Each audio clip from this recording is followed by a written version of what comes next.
Hi there, I'm Barry Baumgardner, founder of Sage Event Management, and I'm here to talk to you today about a trend that is driving event planners crazy. It's a new trend that's coming strictly because we're in an incredibly strong economy right now, and it's what happens, are you ready for this? What happens if the hotel cancels on you? A lot of people in our industry, myself included, spend a lot of time negotiating contracts specifically around hotel cancellation clauses. And generally the thing that you're most concerned about is how much money will you pay if you cancel on the hotel. It's typically a staggered clause, which means depending on how far out it is that you cancel, how much money you owe. The closer you cancel to an event, the more money you owe the hotel. But here's what they don't tell you. In a strong economy like this, hotels are actually canceling on clients. That's right. Here's what that looks like. Hotel decides they get a better piece of business. Your business, all considered, is valued at X number of dollars. A new, better client comes along and their business is valued at this number of dollars. The hotel weighs the two and says, better piece of business. You know what? I'll cancel on them to take this business. And guess what? You have no protection in your contract. You know what the hotel does? They send you a note and says, sorry to tell you, we're actually going to be canceling on you. That's right, they owe you nothing because most people don't have any protection in their hotel contracts to guard against it.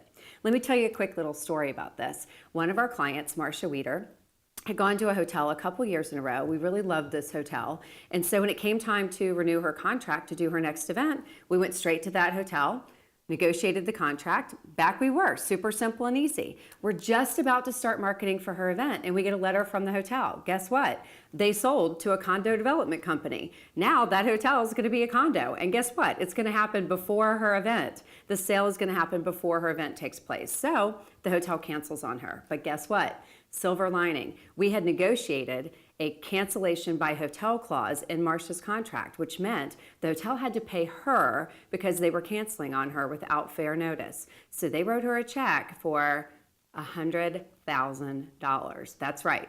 It's a nice little bonus when you're about to start marketing your event to get a six-figure payday. So she got $100,000 because the hotel canceled on her. That was a lost opportunity for her. She had to delay her marketing. We had to find a new venue. That takes time, and so there's a cost associated with that. And that's why we got a really nice payout.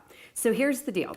It's a really strong economy no matter what anybody tells you. The hotel industry swings on a pendulum like everything else. Sometimes it's weak, sometimes it's strong. We just came out of about a 5-year period where hotels were in a buyer's market. That meant that event planners and clients like you had the upper hand when it came to hotel negotiations. But now that pendulum has swung and we're back to it being a seller's market. And what happens in a seller's market, especially after a drought like the one that we just came out of, is hotels are hungry to make up lost revenues. And what that means is cash is king. We've also got a massive trend with a lot of hotels being owned by investors, and investors are driven by cash. They want to make as much money as they possibly can, and hoteliers have to report to those investors. They're doing anything they can to boost those hotel profits, which means if a better piece of business comes along, they're more likely to take that business over yours. So how do you keep this from being a problem?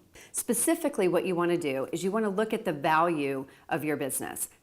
Really realistically, what the hotels are going to look at when they're evaluating your value is how much are you bringing in room revenue, how much are you bringing in food and beverage revenue, how much are you bringing in rental if you're not smart enough to negotiate out of rental. So they look at rooms, meeting space, F&B, and meeting space rental. Those are the 3 ways they value your business.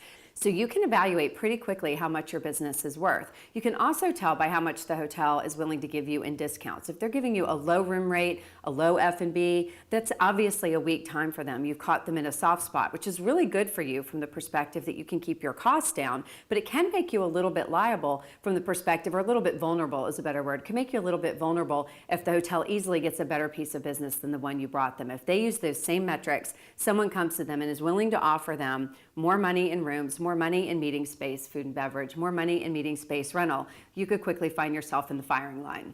So you really want to know where you're stacking up with the value of the business. You want to make sure you're factoring that into your own cancellation clause for what you'd owe the hotel. You should never owe the hotel more if you cancel if you didn't have the event than if you did, right? So that's the one side of it. But the flip side is you really want to make sure that you're evaluating what the hotel would owe you. At Sage, we put teeth in the contract. And our goal with having teeth in the contract under a cancellation by hotel clause is it is so painful for the hotel to cancel on you. It would cost them so much to cancel on you. It's not worth it to take that better piece of business.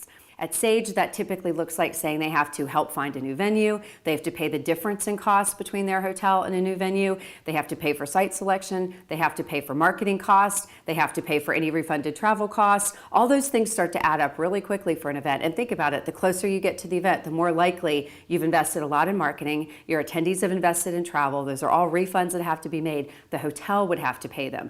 If you're thinking about this, you're about to book a hotel anytime in the next 6 months to a year, and you're concerned about how to navigate this, you've got questions on contracts or contract clauses, post it in the comments here, or send us a quick email at events@poweredbysage.com. Be happy to take those questions and answer them in a future video. So just a quick recap here.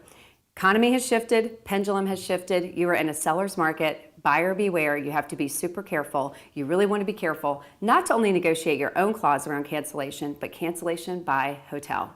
That's all for today. Bye for now.